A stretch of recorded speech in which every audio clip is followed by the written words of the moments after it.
Hey, y'all, how's it going?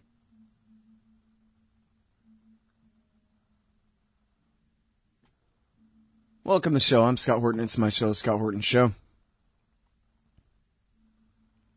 think I got to say this every once in a while. For those of you listening later in MP3 format, the reason I talk so slow at the beginning of these segments is because there's beasties playing in the background.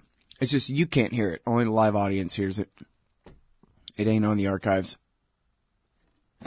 So where you hear dead air, everybody else hears Mike D going do-do-do-do-do-do on his little drum kit there, see? With his sticks and his drums. So, anyway, it is a live show. Noon to 2 Eastern Time, 11 to 1 Texas Time, on the Liberty Radio Network, libertyradionetwork.com. See, it says what it is right in the URL, libertyradionetwork.com. Also, if you like hanging out in chat rooms, I got a chat room. Hey, Mudshark's in there. It's just like back in history when I was doing the exact same thing a long time ago. It's scotthorton.org/chat. scotthorton.org/chat. If you want to join up the chat room, just put in a fake name and a CAPTCHA and you're in there. Hey, boys. How's everything going? Good. Yeah, man. So Giraldi's going to be on the show today. Yeah, I tried to call Dan Ellsberg. Maybe I'll write a note to myself here to try to remember to call Dan again during one of these breaks. And the problem is, it's so early over there on the West Coast to call people in the morning and stuff. 8 o'clock in the morning. But, it used to kind of be a tradition around here, I think, for 2 or 3 years there to interview Dan Ellsberg on the last show of the year, or maybe the first show of the new year or something. He's really good on nukes. That is, he's against them. And he knows something about them because his father designed the factory, the first atom bomb factory in the world. And actually had been offered the contract to make the first H-bomb factory. And actually Ellsberg uses that as an example that if his father had leaked the truth to the New York Times that the Truman administration was pursuing a hydrogen bomb, there could have been a big debate about whether that was really the right thing to do or not. Isn't fission enough? Do we really need fusion bombs in the tens of megatons? And his father turned down the contract, said, man, I just can't be a party to that. I'll design you a fission bomb, but the super, you're going to have to leave that to somebody else, man. I'm not going to my grave being the guy that made the factory for the super. And so Ellsberg says, see? So my dad's heart was in the right place, but he didn't do the right thing. Or he did half the right thing, but he didn't tell the people. And there's a lesson there. I like Dan Ellsberg. He also takes no credit whatsoever for leaking the Pentagon Papers. Basically, if you try to give him credit for leaking the Pentagon Papers, he says, I knew the truth in 1961. I could have stopped the whole war. Millions of people died, and it's all my fault. Which is, of course, not true, but he could have done a lot more to stop it a lot sooner. And won't relieve himself of that burden either. Here he is, I think, in his 80s now. He still talks that way. Anyway, great American hero, the great Daniel Ellsberg. I am going to try back at the break and see if I can get him on. There's new stuff that came out about the nukes that... why not talk with the best guy we have on the issue, right? Oh, I didn't mention, when he was in the DOD and Rand Corporation, he studied all kinds of aspects of nuclear warfare with the Soviet Union. He knows everything about it. In fact, do this if you want to read a nightmare. I think it's a 4-article series at TruthDig, not Truthout, truthdig.org. You just type in TruthDig, Ellsberg, and nuclear, and it'll come right up for you. It starts with It starts with a Hiroshima piece. And then there are 3 or 4 more after that. 3 more after that, I think. Really good stuff. This would be from back in, say, I don't know, 2009 or 10 or something. I should have a better memory of when those came out. I'm going to call it 9 or 10. Anyway. Yeah. So, that may or may not happen. I guess probably not, but keep trying. And then Phil Giraldi's going to be on because did you see the new one in the Wall Street Journal? I'm sitting here laughing my ass off reading this last night. U.S. spy net on Israel snares Congress. Oh, you don't say. Man, the boys over on the Wall Street Journal editorial page must have been pissed when they read this. All the neocons on Twitter making me laugh my ass off. Oh my God, what a scandal. The NSA is spying on a foreign government trying to influence our government. These are the same people who justify the NSA spying on you all day long. Hey, it's the only way to end evil, guys, cry the neocons. But then when it comes to a foreign power buying up our Congress in an attempt to thwart a peace deal, how dare you? We are just scandalized to find out that the NSA is keeping tabs on who in the U.S. Congress is an agent of influence for a foreign power, or at least the pliant tools of agents of influence for a foreign power. Funny neocons. Boy, I feel so misdirected by you guys. What a successful attempt at misdirection. Anyway, the headline writer got it right. U.S. spy net on Israel snares Congress. National security agencies' targeting of Israeli leaders also swept up the content of private conversations with U.S. lawmakers. Yes, they were very private. These are not public conversations, you know, with American representatives. This is nothing for the record.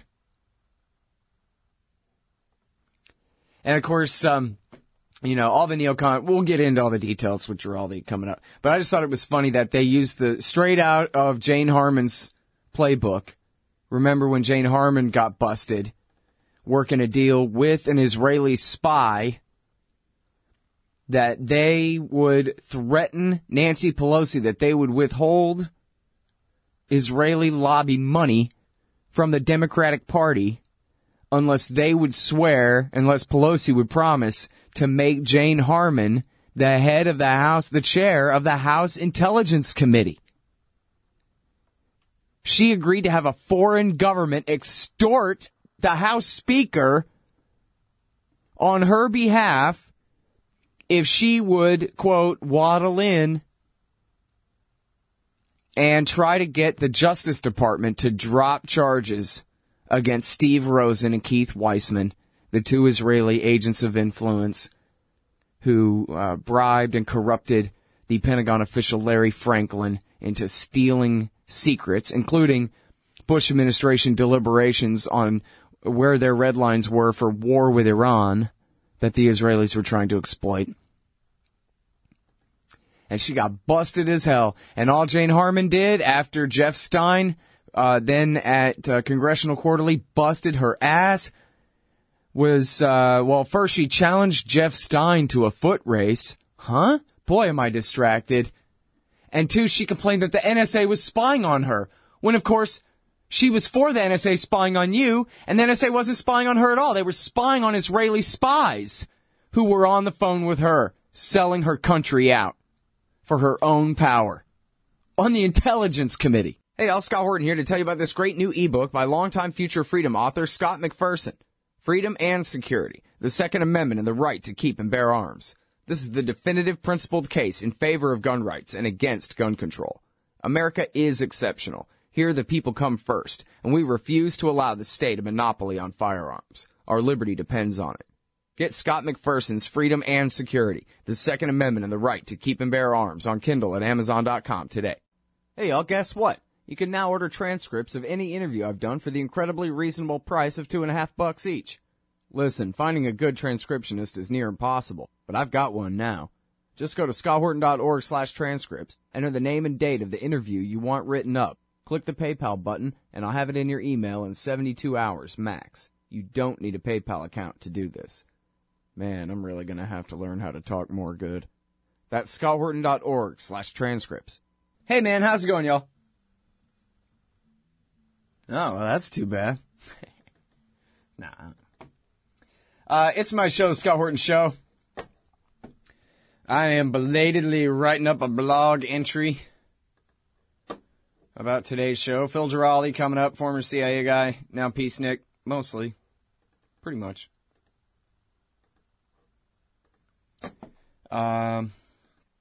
Yeah, man, so I gotta paste that and hit the tweet button there and then go over to liberty.me and put out the message to liberty.me. Oh, first I gotta log in. Well, first I gotta log in, man. Once I log in, then I can. Yeah. Hey, listen, if you like this show, you should give it money. scotthorton.org/donate is how you do that. In fact, really the best way to do that is to just send me an email and negotiate a price to advertise on the show. If I can make enough money selling ads on here, then I probably wouldn't ask for donations at all, because I don't really like asking for donations. But hey, it is what it is, man. I gotta keep the lights on and stuff, so. Yeah, you know, someone said to me, geez, I was trying to think of a present for, I forgot who they said. Husband, wife, friend, cousin, brother, something. And I couldn't think of what to get him. So I decided, oh, I know what I'll do. I'll kill 2 birds with 1 stone. I'll donate $200 to you and get a lifetime subscription to Listen and Think audiobooks for him. What a brilliant idea. And I thought, God damn it, I wish you had said that before Christmas. And he said this on Christmas Eve or something. Anyway, if only someone else had come up with that idea for my idealess brain back a couple of months ago. Think of how many times I could have suggested that. Makes the perfect Christmas gift to someone else.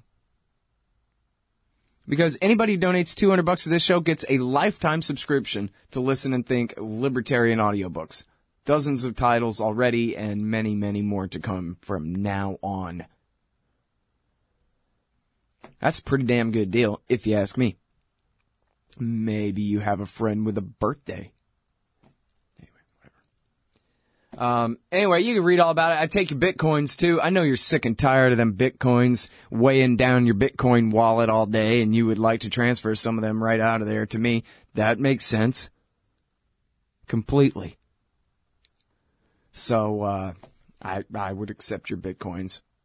All the information you need and much more is at scotthorton.org/donate. And don't forget to look at all the great choices of wonderful gifts, kickback type donations, sort of NPR tote bag kind of deals that you get if you donate $100 to the show. You can get Sheldon Richman's book, Against the Income Tax, Your Money or Your Life. Against the Income Tax by Sheldon Richman, or Red, Blue, and Broke All Over by the great Charles Goyette, which is a great one too. Or you can get the audiobook of Fascism versus Capitalism by Lou Rockwell, read by me. So, there you go. Okay, that's enough of that. Just to let you know, you don't need to have all that extra capital. You could invest it here. It wouldn't be an investment. It would just be, it could be. I want to buy some ads, I'll sell you some ads. You could mail me a gold brick. I accept that kind of cash. Whatever you think is best. scotthorton.org/donate. Okay. Now, let's not talk about that anymore. Let's talk about sadistic cops make canine maul unarmed suicidal teen. Caught planning and celebrating it in texts. This is at alternate.org. This is your security force. Oh, this came from the Free Thought Project. So the kid is having a emotional crisis because he's 14 or whatever, and being 14 or 15 can... Oh, he's 18. Still. So he was having a bad time. So what happened was, in Northport, Florida, the mom made the mistake of calling the police. Well, she thought he was going to commit suicide. So she called the police, and then now they're busted. The text messages somehow were not erased. The justice was not completely obstructed in this case. And the cops are busted for conspiring to bring their attack dogs and to make sure that the new guy gets a chance to get his first bite. This is not even some criminal who just robbed a store as though that would justify torture by attack dog. This is a kid who hasn't hurt anyone, was having an emotional problem and, is threatening to maybe hurt himself. The cops, they don't care at all. All non-government employees are gooks to them. And so, they come to have their fun and sick their German Shepherd, probably. Let's say German Shepherd. Oh no, it was a Belgian Malinois. What the hell is that? I'm going to Google it now. Anyway, well, let's see. I'll Google it. Yeah, that looks like a goddamn German Shepherd to me, dude. A Malinois. Maybe you guys already know what that is. So anyway, the gigantic dog damn near bit the kid's face off. He couldn't eat at all for a week and is permanently scarred. His whole lower face was mauled by this dog, who, apparently was going for his throat. And the joke is that these guys have been in trouble for this for years. Nobody cares. Nobody does anything about it. There is no rule of law. There are no checks and balances. There's no accountability, and so the cops are criminals. It's as simple as that. I remember in, would have been 6th or possibly 7th grade. Which one was Texas history and which one was U.S. history? I guess it was probably 7th grade. So they break out the little rectangles, the chart. These are the different branches of government. The executive, the legislative, and the judicial. And why is it like this? Well, because those kooky, crazy, ideological old founding fathers, for some reason, had this weird mistrust of government. Just because they had lived under a tyranny and had thrown it off. They I know it's silly, but they sort of thought that maybe they should try to prevent there from being tyranny in the future by separating the powers of the different parts of the government so that they would work with each other but also would work against each other if any ever got out of line in order to preserve the freedom of the people. See, you can't describe checks and balances without getting right to the heart of it. No accountability means tyranny, right? No accountability means your local sheriff sicking a German Shepherd on your son's face for fun. Hey, Al Scott here. Ever wanted to help support the show and own silver at the same time? Well, a friend of mine, libertarian activist Arlo Pignatti, has invented the alternative currency with the most promise of them all. QR Silver Commodity Discs. The first ever QR code 1-ounce silver pieces. Just scan the back of one with your phone and get the instant spot price. They're perfect for saving or spending at the market.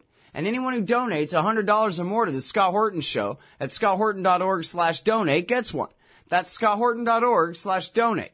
And if you'd like to learn and order more, send them a message at commoditydiscs.com or check them out on Facebook at /commoditydiscs.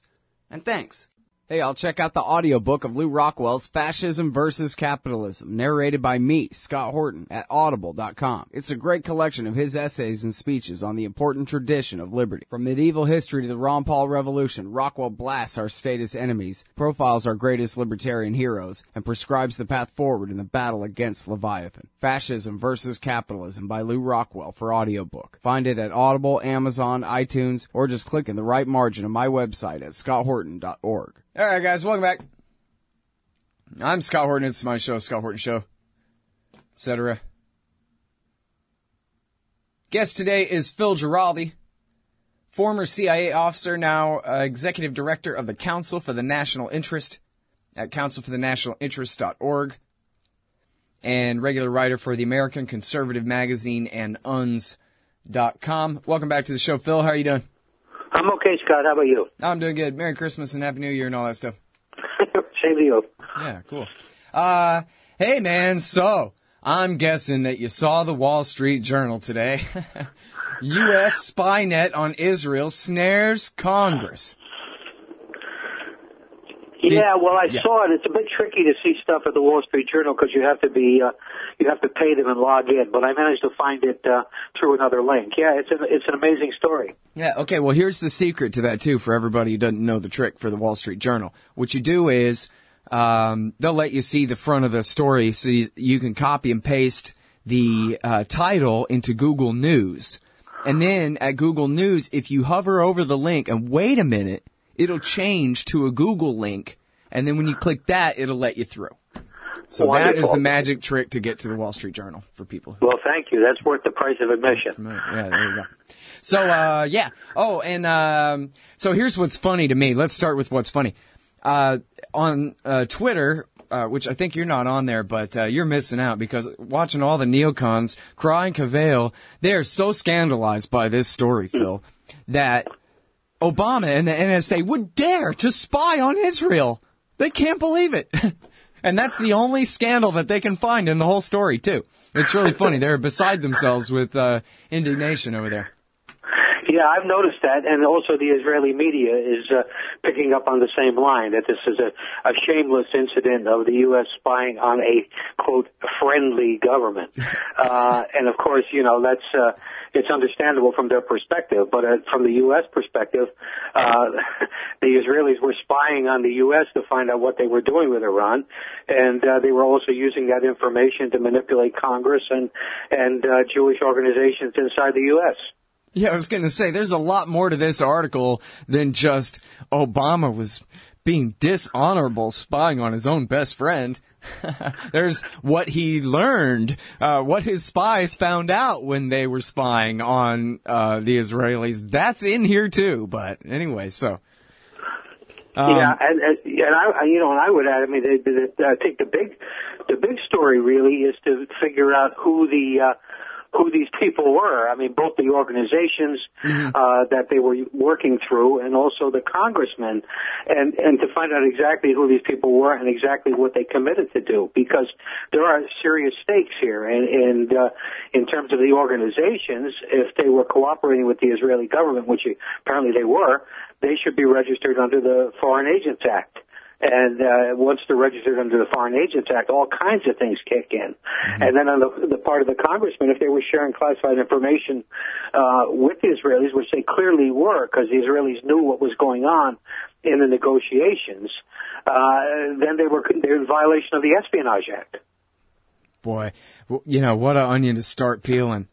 Amazing that it was the Journal that you know, came out with this, but. Certainly you're right that it could have been two-way communication, not just the Israelis telling Congress, you know, hey, we'd like you to do this, but hey, Congress, you know, tell us what's the answer to this and to that. Sure, either congressmen or people who were working on the negotiating team, one or the other, were keeping the Israeli government informed. Now, you might argue that the Israelis picked all this stuff up by intercepting communications, but that clearly does not seem to be the case. If you read the Wall Street article carefully, you see that they were getting it through espionage. They were getting it through sources, and no one should be surprised at that. Yeah. All right. Now, so I mean, man, there's so much to this story, but like you say, the focus of the Israelis, of course, was thwarting the Iran nuclear deal. And clearly that was Obama's incentive to keep the NSA program going, was to try to prevent the Israelis. And they were eventually successful in preventing Israel from stopping the deal. But it was a pretty close call, it sounds like. Yeah, it was. I mean, it really came down to about 2 votes. That might have gone the other way, and that would have been, at least it would have been a major obstruction on the deal. And whether it would have stopped it, because, as you know, the deal was basically negotiated by 5 parties and also had the UN getting into it. Mm-hmm. So it wasn't exactly a bilateral U.S. and Iranian deal. But the fact remains that they could have thrown a spanner into the works in terms of the U.S. participation in this. They're doing the same thing right now, which I'm sure you picked up on, with they're talking about the second phase or the second act on the Iran deal, and what they're trying to do is essentially reinstate sanctions.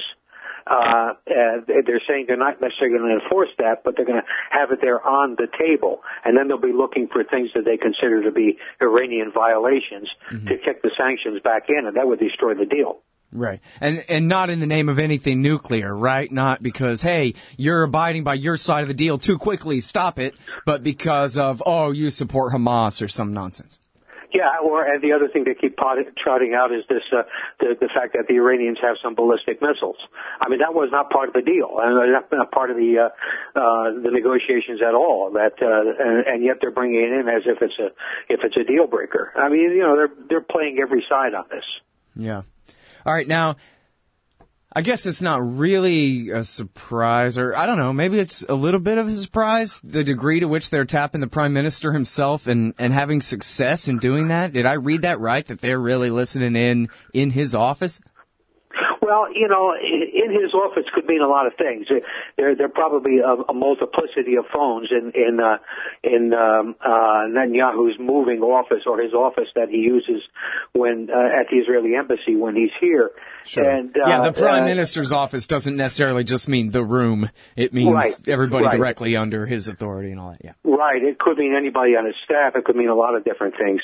I don't imagine that the FBI has succeeded in actually bugging the Israeli embassy. If they did, that would be something discoverable by a sweep team. But the fact is that, picking up phone conversations is a lot easier, because a lot of these phone conversations don't go out on hard lines anymore. They go out through the air, and you just have to basically break the cipher, which our NSA, thanks to the tens of billions of dollars we've given them, are quite capable of doing. Mm.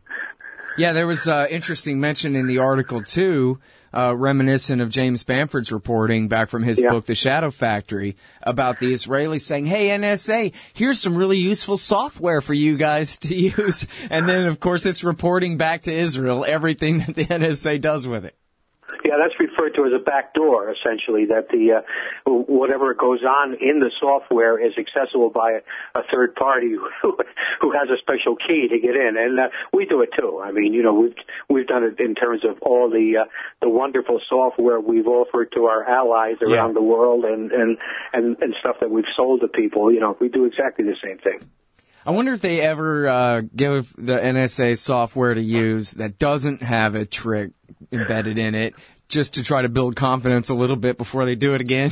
You know what I mean? Because Bamford is names 3 or 4 or 5 different programs, I think, that all were written up by Israeli companies in the freaking first place that run the NSA system. Yeah, well, that's a good question, of course, and I'm sure the NSA checks out these systems very carefully. But if you disguise something cleverly enough, it might be hard. A lot of these. Yeah, they ain't so careful. I mean, Edward Snowden walked right out of there with everything. So how careful is careful? Exactly, and the problem is a lot of these access systems, the back doors, actually have to be running for you to detect that they're there. And if they're not running, you don't know they're there. Mm-hmm. And remember this one, too. This never made the New York Times, I don't think, a single time. But it was in The Guardian on September 11th, 2013, by Greenwald. NSA shares raw intelligence, including America's data with Israel. The entire haul, including all the spying on Congress that the NSA does from morning till night, too. So Until next morning. That's right. 1 second. We'll be right back, everybody, with the great Phil Giraldi right after this. Hey, y'all. Scott Horton here for Liberty.me, the great libertarian social network. They've got all the social media bells and whistles. Plus, you get your own publishing site, and there are classes, shows, books, and resources of all kinds. And I host 2 shows on Liberty.me. Eye on the Empire with Liberty.me's Chief Liberty Officer Jeffrey Tucker every other Tuesday, and The Future of Freedom with FFF founder and president Jacob Hornberger every Thursday night, both at 8 Eastern. When you sign up, add me as a friend on there. ScottHorton.Liberty.me. Be free. Liberty.me. Hey, y'all. Scott Horton here for WallStreetWindow.com. Mike Swanson knows his stuff. He made a killing running his own hedge fund and always gets out of the stock market before the government-generated bubbles pop. Which is, by the way, what he's doing right now, selling all his stocks and betting on gold and commodities. Sign up at wallstreetwindow.com and get real-time updates from Mike on all his market moves. It's hard to know how to protect your savings and earn a good return in an economy like this. Mike Swanson can help. Follow along on paper and see for yourself. wallstreetwindow.com. All right, guys, welcome back. You know, I sent a tweet to the authors of this Wall Street Journal article asking them, when they write that the Israeli officials were saying to the lawmakers, how can we get your vote? What's it going to take? I wanted to know how many of them answered. Here's what you could do. And how many of them changed their vote. And, you know, I don't know why they didn't go that far in publishing that part of the story. Maybe their sources didn't tell them that much. But it's hard to imagine that every congressman said, sorry, man, no way. Or whatever, you know what I mean? I'm sure their conversations were a little bit more complicated than that, especially considering, like I was saying during the break, the U.S. government, the NSA, turns over their entire haul to Israel, including all their spying on Congress with the rest of us, every day. And so the Israelis already have the entire Congress by the balls anyway. Yeah, I mean, I think the question we should be focusing on is where did the leak to the journalists come from? And if it came from the White House, they're probably very carefully not including information that would tend to blow back on them one way or another. So they would withhold the names of the congressmen and maybe the fact that a number of congressmen were actually collaborating with the Israelis, which I suspect would have been the case. They might have even gone to the Israelis and offered them stuff. You know, our Congress is quite capable of that. And so if it's not a White House leak, and since we're talking about the Wall Street Journal here, it might not have been, then it maybe has to be a leak coming out of NSA, coming out of, you know, whoever was privy to the reports that came out of this process. So it's kind of an interesting question. You know, who would leak to the Wall Street Journal and why? Yeah, I'm actually scanning through. Oh, here's how they characterize their sources. They say, this account stretching over 2 terms of the Obama administration is based on interviews with more than 24 current and former U.S. intelligence and administration officials and reveals for the first time, et cetera. So that sounds like an official leak to me, Phil. Maybe I'm jumping to too much of a conclusion, but that sort of sounds like one that had permission from on high, no? Yeah, it kind of suggests that. It's if indeed they're not telling a lie. I mean, they might be kind of spinning their numbers in a way, you know, using 1 or 2 principal sources and spinning the rest of the story. I don't know, but yeah, it does smell like an official leak, and that would have been approved by the White House. But on the other hand, why would the Wall Street Journal print something self-serving from the White House? I don't know. Yeah. You know, it was always interesting to me, the larger question here of why Netanyahu, and I guess the article ends with this, why he was willing to go and just, you know, fall on his own sword on this one, take the argument to the nth degree and lose anyway. And it says here that, well, Ron Dermer was telling him, yeah, we got the votes. We're going to win. Yeah. And it just seemed, it always did, I think we talked about this last summer too, this seemed like the biggest PR mistake the Israelis could have possibly made, going, you know, to full-scale war basically against the U.S. president, politically speaking, on this issue when, come on, man, he's the president of the United States of America. It comes down to it. He's going to win out. You know? Yeah, that's interesting. But if you think back also, there was a lot of mainstream media reporting suggesting that they had the votes. So whether this was kind of a self-fulfilling bit of propaganda or non-self-fulfilling, in fact, or something else, I'm not really sure. I think like they were believing it anyway, their own lies. Well, they might have been wanting to create a consensus. The congressman say, hey, look, we're going to defeat this anyway, so you might as well get on board. Maybe it was just that kind of a crude propaganda-type gesture. It's hard to say at this point, but the fact is, there was a lot of media, there were many media accounts that said that it looked like they were going to get the votes to override the veto, and of course that didn't happen. Yeah. Well, and this is the same Netanyahu, not Dermer. Although, no, I think Dermer was involved in this too back then. I forget. I think I read he was involved in some way in Netanyahu's full-scale embrace of Romney over Netanyahu in the election of 2012, which was, from my eyes, an obvious, huge blunder at the time. When Romney didn't have a prayer, because no matter how many people hate Obama, some people love him. But nobody loves Mitt Romney. Nobody. It just came, when it came down to it, he just, and Obama's the sitting president, which gives him such an advantage. There's just no way. So Netanyahu was a damn fool to do that the way he did. Well, you have to suspect that Dermer or some other advisor who had Netanyahu's ear was basically telling him, look, if we support Mitt in Florida, that's where the major effort was, we will probably get a Republican victory in Florida, which would probably mean a Republican upset victory in the election. And whoever gave him that advice was stupid, because that was never in the cards. Whoever gave him that advice was a Republican. Yeah, but it's maybe it's a good thing that Netanyahu is getting a lot of bad advice from somebody. Right. Yeah. It's definitely to our advantage how ham-handed he is in his approach to all of these things. I mean, he really couldn't have screwed this up worse. And I want to remind people. I mentioned it earlier in the show, but it's worth repeating during the interview too. And believe me, we talked about this. Everybody can go back and check the archives at the time. When we covered this, but there's real precedent for this kind of corruption in Congress, although it's not described in very much detail in this article. Jeff Stein responded immediately to these Wall Street Journal reporters yesterday on Twitter and said, and don't forget about Jane Harman and what happened there. You want to remind him of that story, Phil?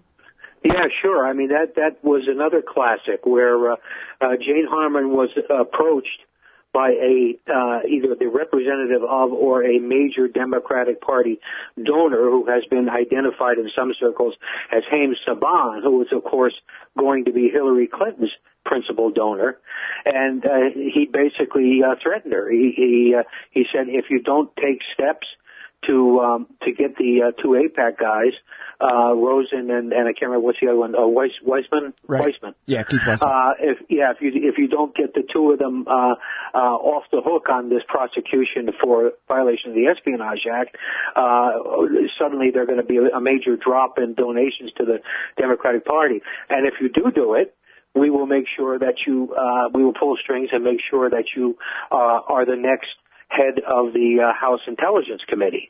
And this was all recorded, of course, by the FBI, and eventually came out, and the whole thing kind of went south. But the fact is, this is the level of interference that takes place routinely from the Israelis and from their surrogates in the United States.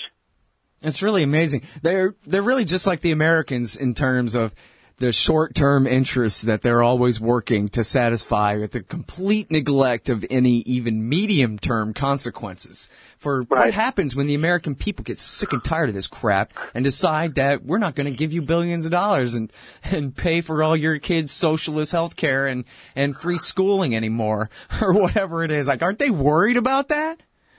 I don't know. I think they figure they have control of enough constituencies in the United States where that's not really an issue, at least not in the short term. And like you say, they only look at the short term. Yeah. So in a way, they're dumb, like the same people who are running Syrian policy out of the White House. I mean, how stupid can you be to be doing some of the things you're doing, but they keep doing them. Yeah, they do. Well, and we know because that's what Israel wants is a huge part of why they do what they do. As Obama told Jeffrey Goldberg in The Atlantic. That's right, Jeffrey. A regime change in Damascus would be a great way to weaken Iran, which is what Israel wants, which is why I'm happy to be of service.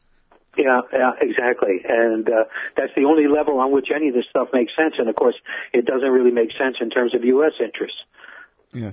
By the way, I thought it was interesting in the Wall Street Journal piece, too, Phil, that they said that the intelligence community, I guess meaning the NSA, the CIA, and the rest of them, too, they took very seriously Netanyahu's threats to start the war without the U.S. back in 2012, which I guess the consensus is now that turned out to be a bluff, or at least that the Americans threatened Netanyahu enough to back off of that or something is why it didn't happen. I'm not sure, but yeah.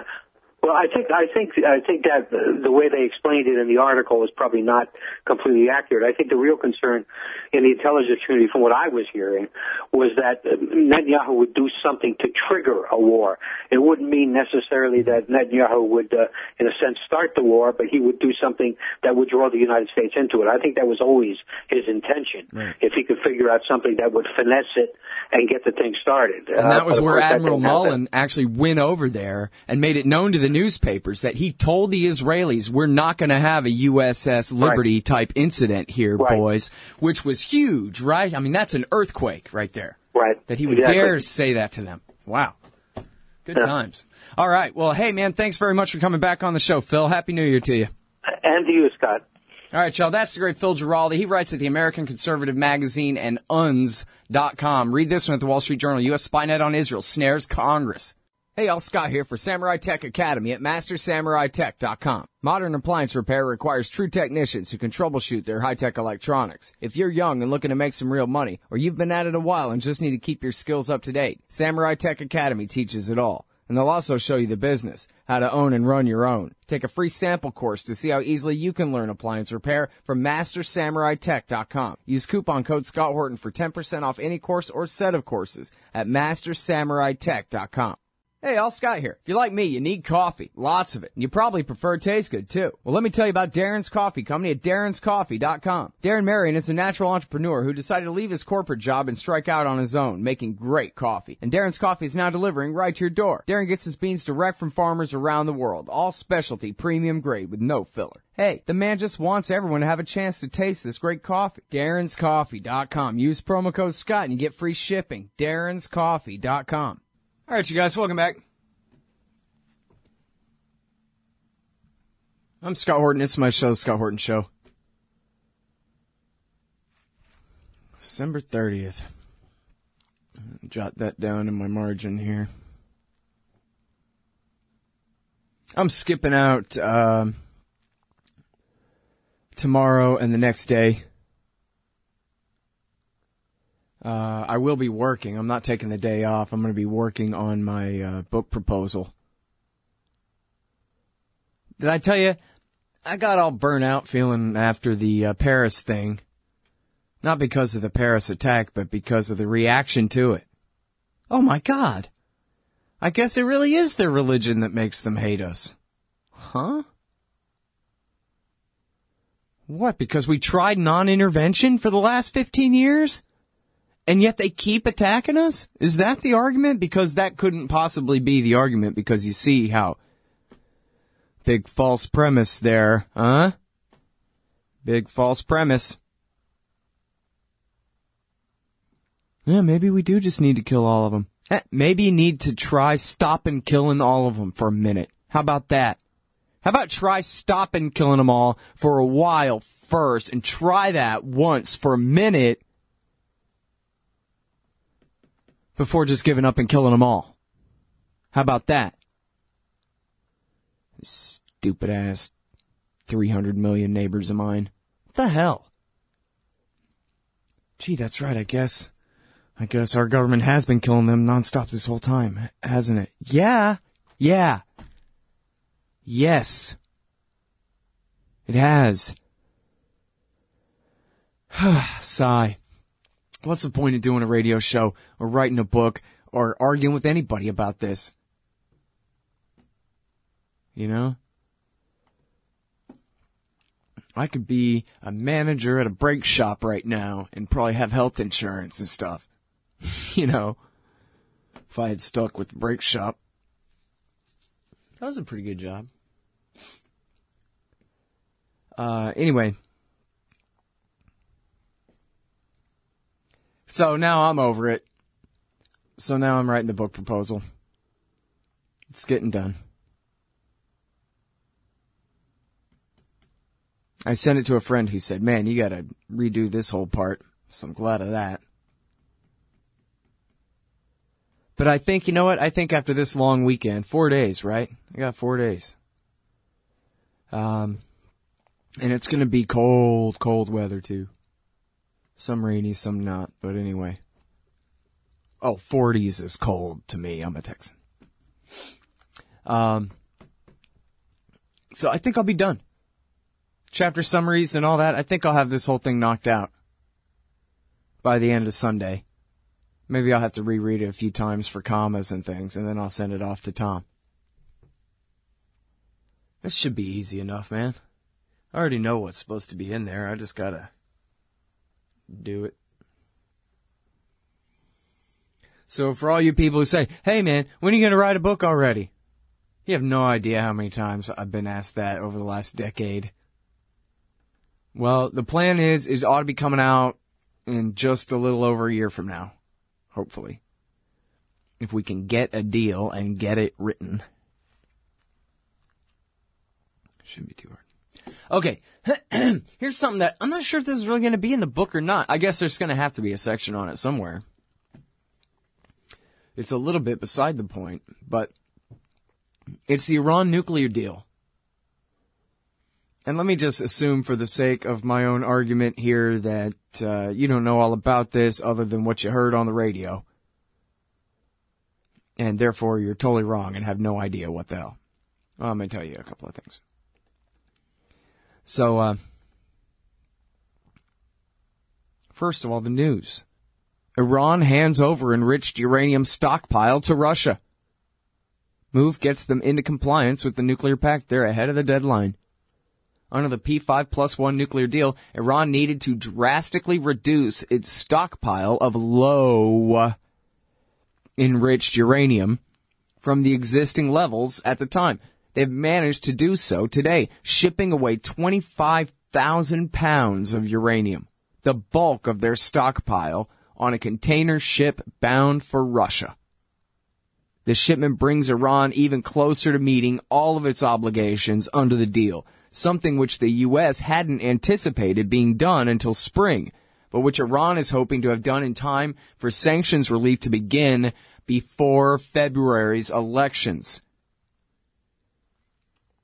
The deal with Russia saw Russia sending Iran a shipment of unenriched uranium, which doesn't count toward the stockpile limit, in exchange for the low-enriched shipment.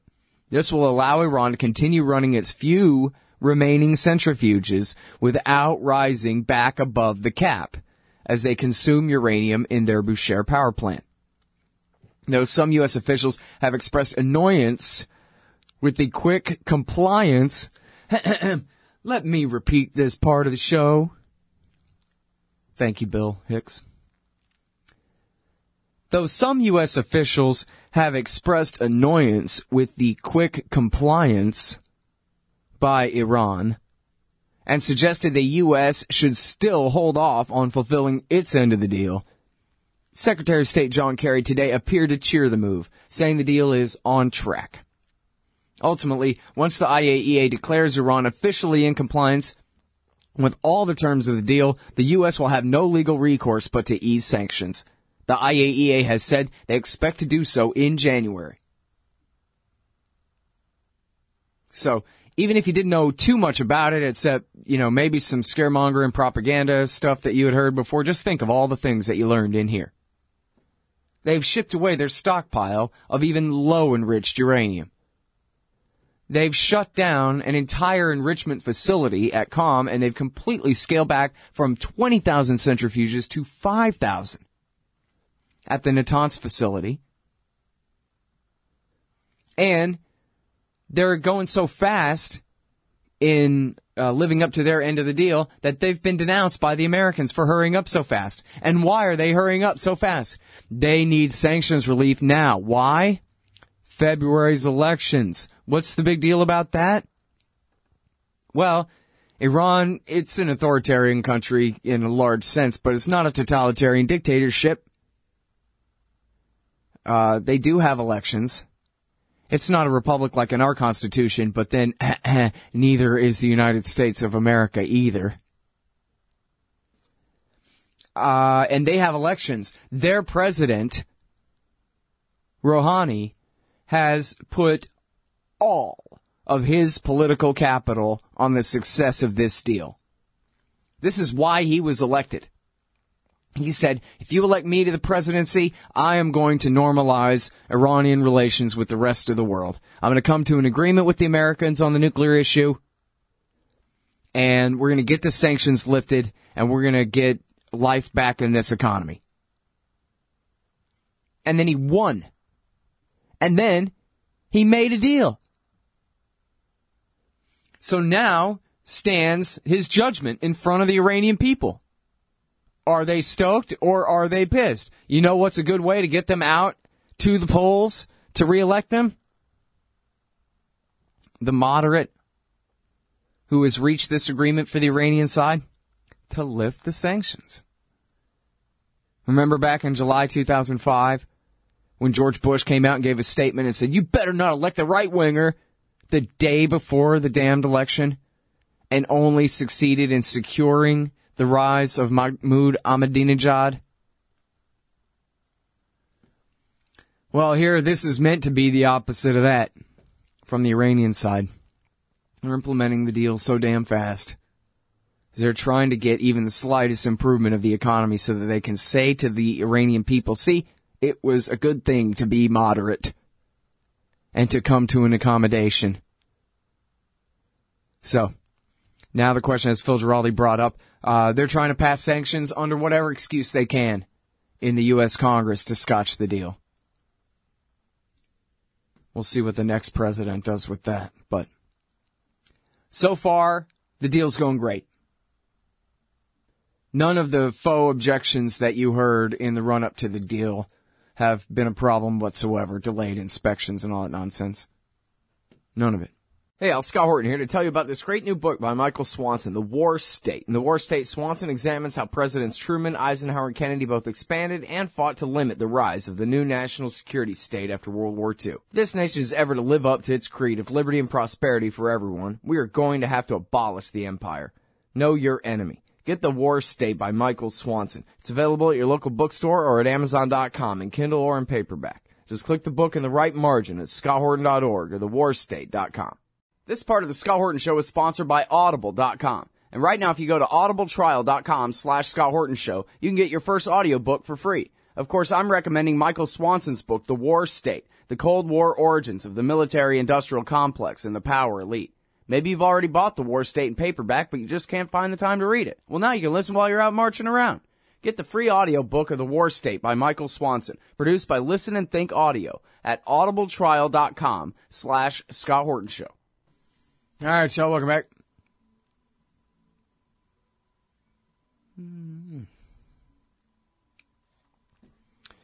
All right. Yeah,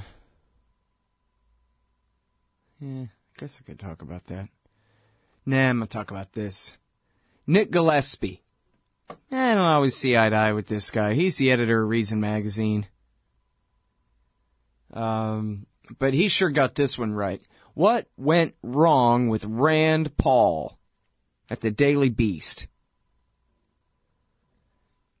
And basically the construct of the article is that a bunch of damned liberals and conservatives are saying that the failure of Rand Paul proves that libertarianism is stupid and wrong and dead and over. And Nick Gillespie says, yeah, no, that's wrong. What's wrong with Rand Paul is that he abandoned libertarianism to be an also-ran Mike Huckabee with a perm who's for war, who is against the Iran deal, who's for lying his sorry ass off about what's in the Iran deal in order to try to justify his opposition to it, which was obviously a purely political consideration. A lot of good it did you there, dude. It's very sophisticated calculus, you see. He has to make everyone hate him in order to win.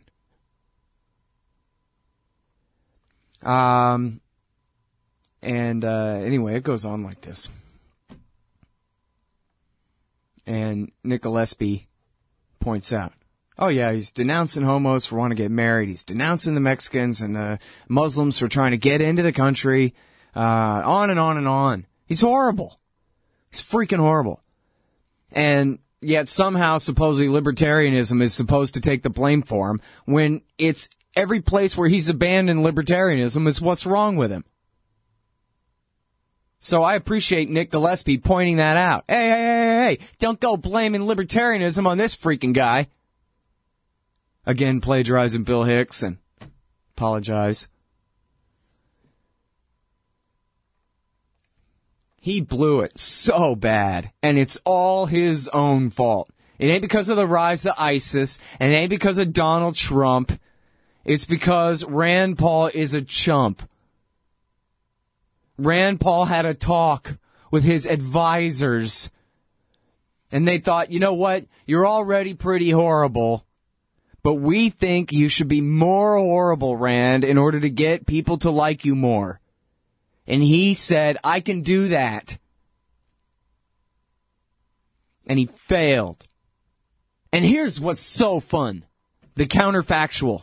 Imagine for a moment Rand Paul with balls. Imagine Rand Paul going up there and going, yeah, boy, I'm going to run for president as Ron Paul, but young and a senator. And I'm going to get out there and I'm going to kick ass. And every time they try to attack me, man, I'm going to knock them out. It's going to be hilarious. You know, he could use Jeb Bush, the establishment centrist, horrible on everything tool, and Donald Trump, the outsider, pseudo-outsider, wild card, loudmouth, whatever, both as the perfect foils. And he could just be cleaning up. All he has to do is point out how wrong everybody else is about everything. And have fun doing it. Ha! Did you guys hear what Mike Huckabee said? Oh, the U.S. government is going to cure Alzheimer's disease for all time, huh? And you know what's great about that is Hillary Clinton stole the line from him, and nobody's sure who's plagiarizing who. Mike Huckabee, he'll be running as Hillary Clinton's running mate for president. Oh, yeah, big government is going to wipe out disease from the planet for you. They're going to take good care of your Grammy for you. Right? Okay, he wouldn't have to be that patronizing about it. But still, on down the line. On down the line, all he has to do is tell the truth. ISIS. Oh, you want to talk about ISIS? Huh? Let me tell you about ISIS. Oh, Egypt, huh? You want to talk about Egypt? Let me tell you about Egypt. Korea. You know, I got a thing or two to say about the situation in Korea, as a matter of fact. He could turn that into a scandal and nobody even knows it is a scandal. Rand Paul could have turned the world upside down over the last, 10 months or whatever. He's completely blown it. Announced his candidacy in front of a big aircraft carrier. In the debate, ran to cry, teacher, I'm telling. Donald Trump isn't loyal enough to the Republican Party establishment. I'm here as Mitch McConnell with a perm to defend everything that John Boehner and Newt Gingrich before him worked to create. And the whole crowd is just like, what? We thought you were running as the outsider. Boy, are you stupid. Stupid idiot. Just think of how much mileage Rand Paul could have got off of supporting the Iran deal. And having all of conservatism try to attack him for it. And then he could just completely kick their ass. Oh, well, the reason you're against it is because you don't know the first thing about it, right? Okay, let's talk about what's actually in the deal.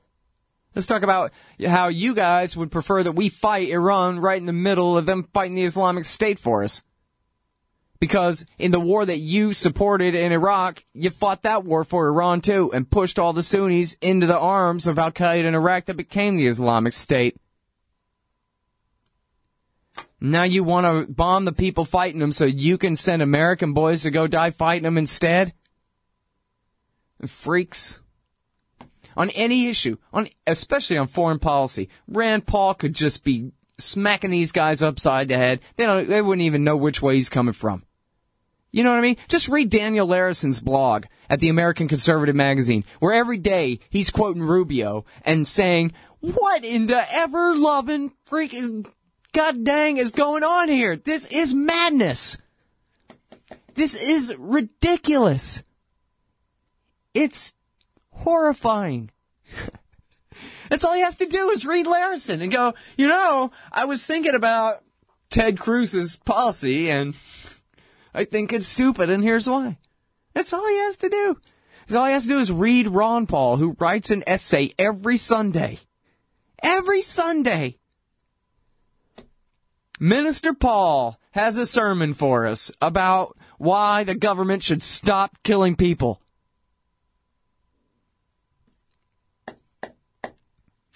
Sorry.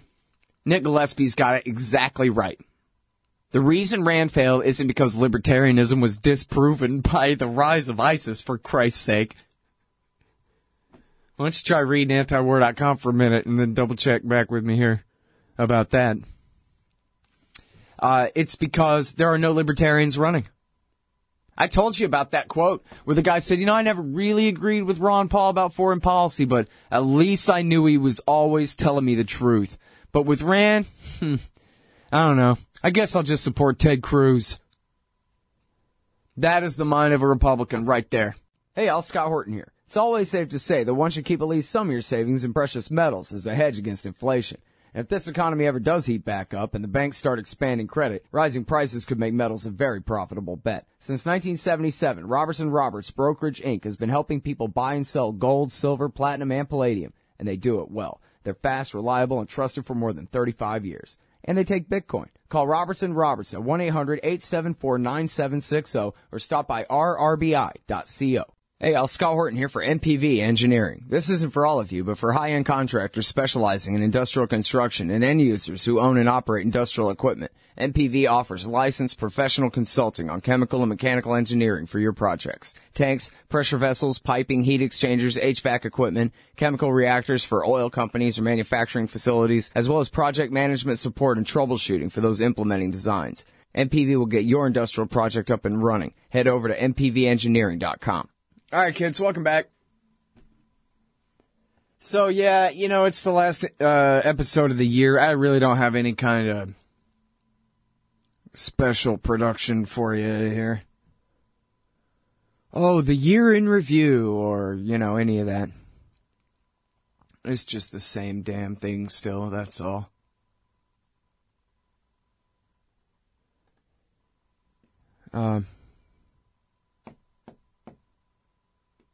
Let's talk about Israel. First of all, from news.antiwar.com, Israel plans another 55,000 West Bank settlement units. Housing Ministry seeking massive expansions, dividing the West Bank. Israeli settler watchdog Peace Now is warning in a new report that the Israeli Housing Ministry is seeking a massive series of new settlement expansions cutting across all sections of the West Bank, totaling 55,548 new housing units, including 2 new settlements. The new settlements would be in the E1 area and would further divide the remaining Palestinian parts of the occupied West Bank. The possibility of building an E1 has caused considerable concern that it would effectively prevent a contiguous Palestinian state. Yeah, because it would cut off the rest of the West Bank from East Jerusalem, which would be presumed to be the capital of any future Palestinian state.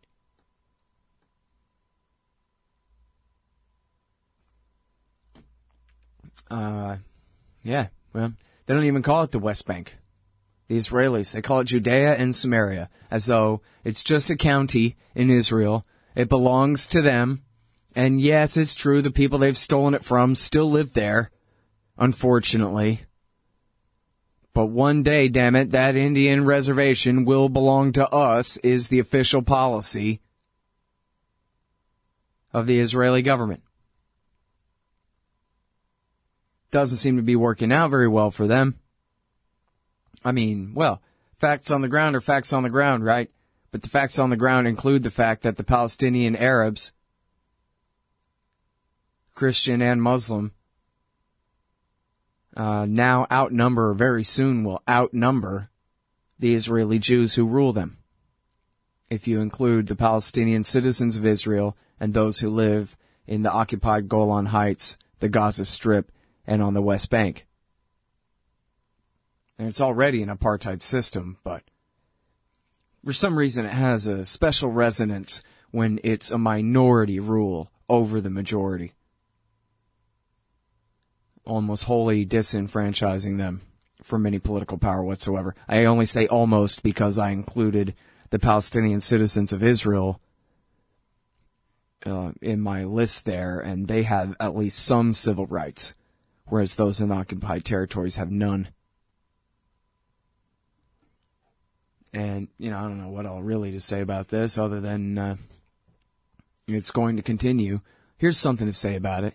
Whenever you hear someone say, oh, boo-hoo, criticism of Israel, that's anti-Semitism, you don't like Jews, wah, you say to them, well, what about the occupation? Maybe you're a racist, white supremacist against Arabs, and you think that Arabs are not born with a natural right to life, liberty, and property. Is that what you think?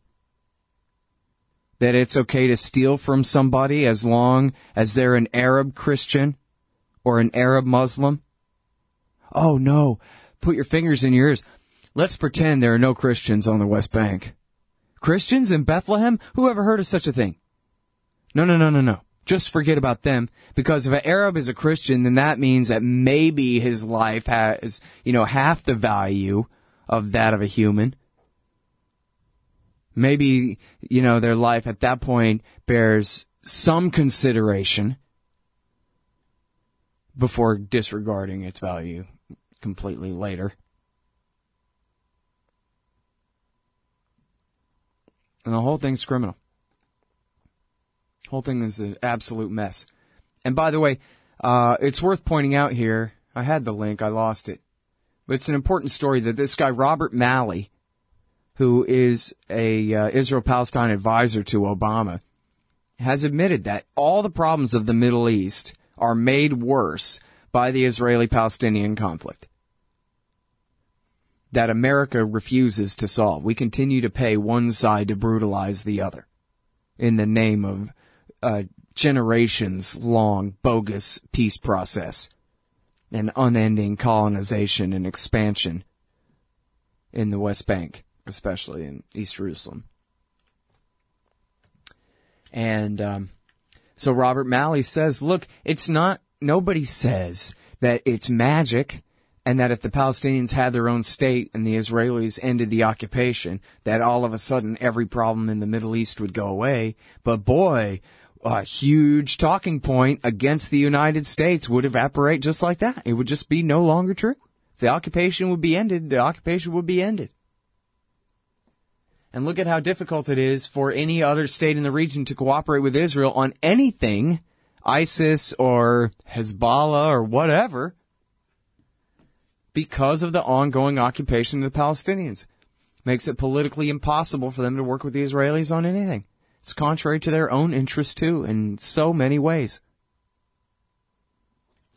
And, Robert Malley, by the way, is the guy who did the most important debunking of the mythology that the Palestinians had the greatest deal in the whole wide world right at their feet in the year 2000, but that evil Yasser Arafat refused to accept it.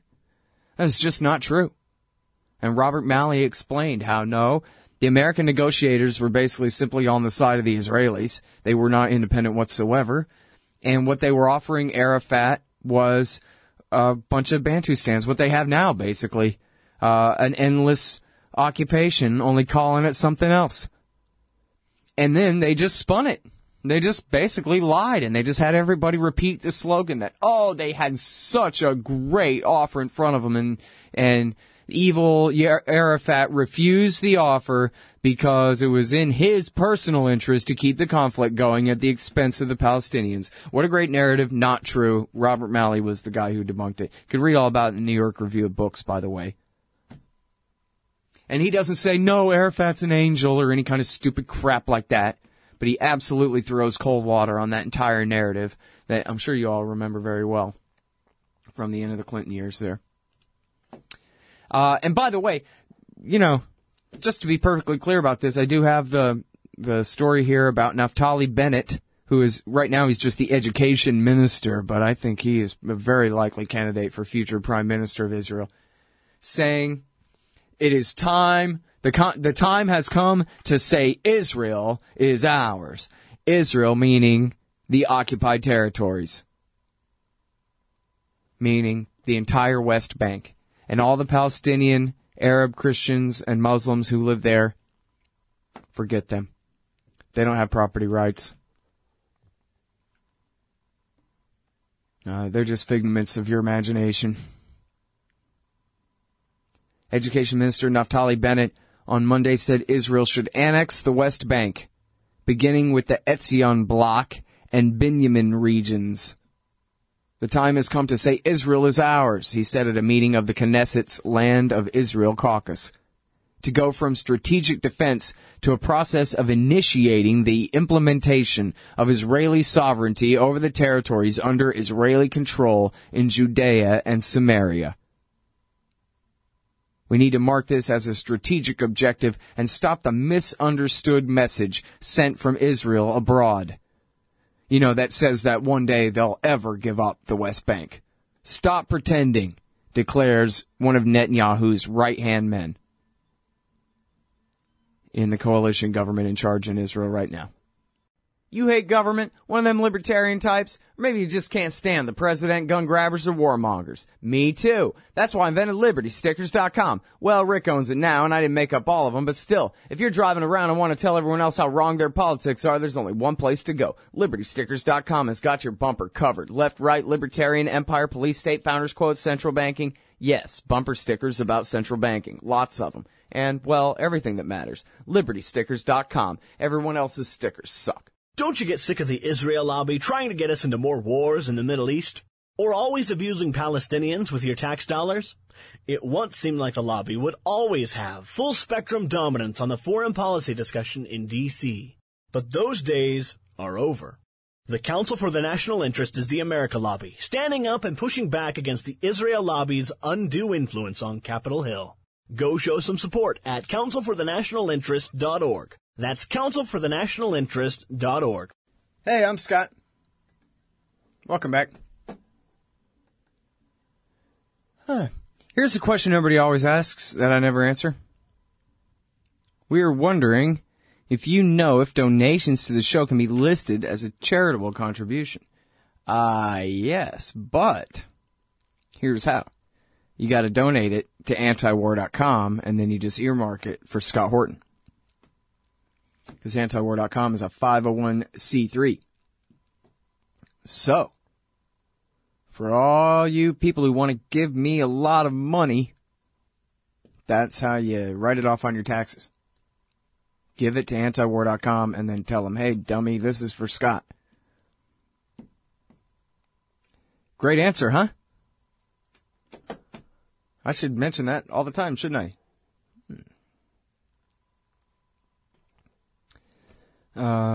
Yeah, man. All right. So there's the answer to that.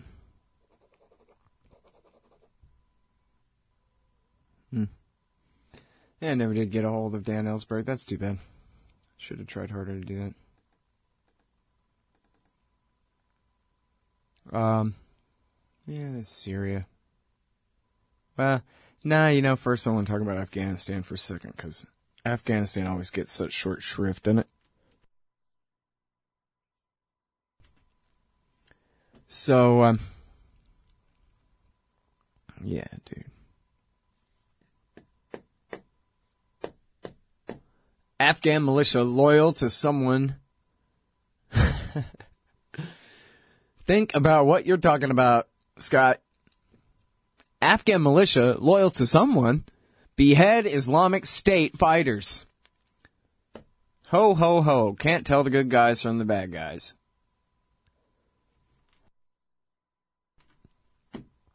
There was that burp I was reaching for. I'm glad you didn't have to hear it. That's what the mute button's for. So the Deputy Prime Minister of Afghanistan has his own militia. The guy's name is Haji Zahir. Deputy Speaker, what did I say? Deputy Speaker, I said Deputy Prime Minister. Deputy Speaker of the Afghan Parliament. His militia beheaded 4 Islamic State fighters and displayed their severed heads.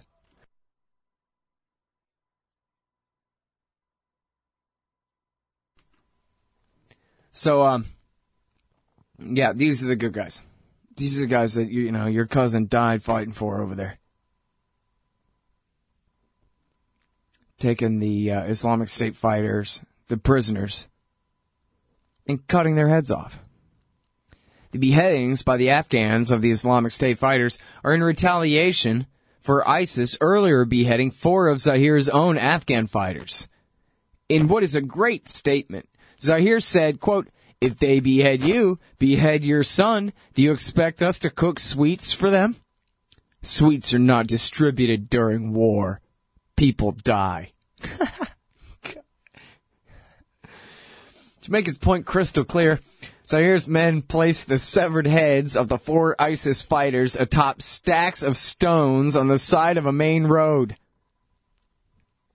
ISIS, for its part, continues to scoop up disaffected Taliban fighters who are unhappy with their own group's level of violence, and so are increasingly lured by ISIS's signature brutality. This is Peter Van Buren at the antiwar.com blog. So, Islamic State is now a thing in Afghanistan after 14-plus years of American occupation and nation-building there. Fun facts.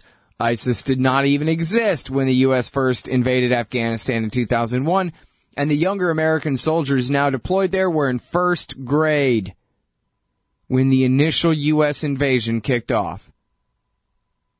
The Deputy Speaker of the U.S.-created Afghan Parliament has his own militia. Oh, nice.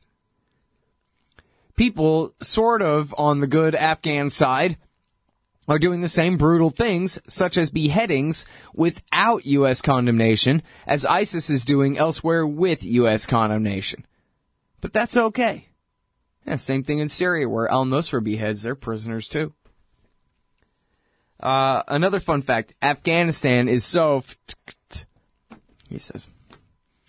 And so sorry to the 3,512 American and coalition deaths expended to create that free Afghanistan. Things will work out better in Syria, we promise. Can you imagine losing your son in the Afghan war? Jeez, man. I was watching a bunch of slogans on TV and it all seemed so legitimate, and then...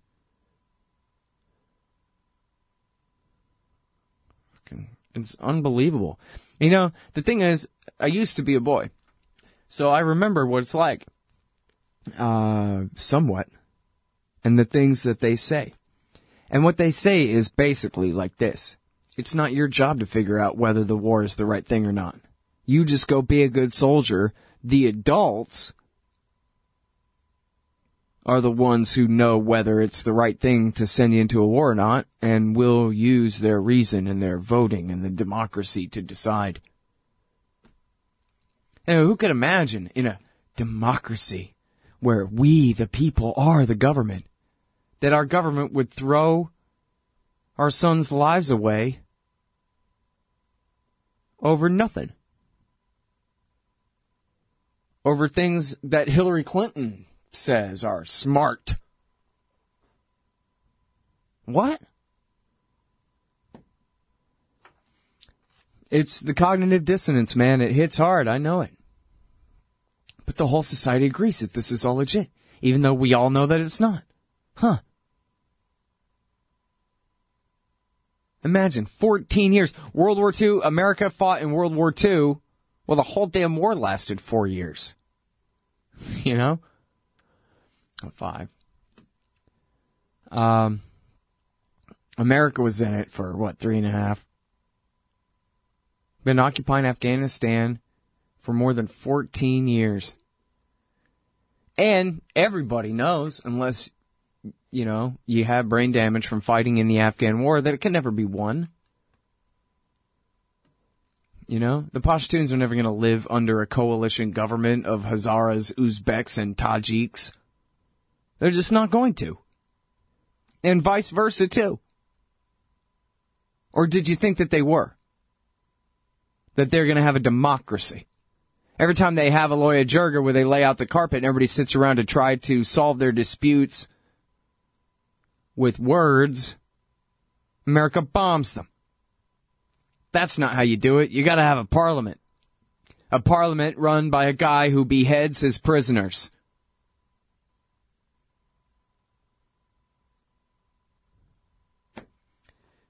Anyway. Top U.S. general may seek more troops for Afghanistan. Yeah, really. I saw Max Boot this morning from the Wall Street Journal saying, will Obama heed the general's advice, and link to this article. Yeah, pretty damn sure he will. You know what? Watch this. Death and the Wall Street Journal, Max Boot, antiwar.com.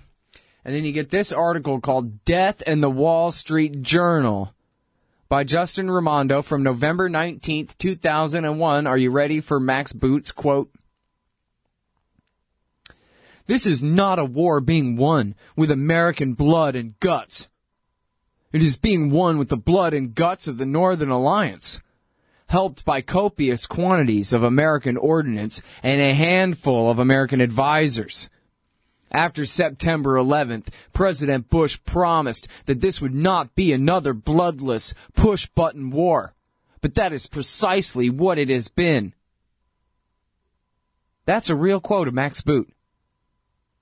Complaining not that the Americans are not committing enough to spill enough blood of the Taliban or their sympathizers, but specifically he's complaining about a lack of American blood being spilled in the war.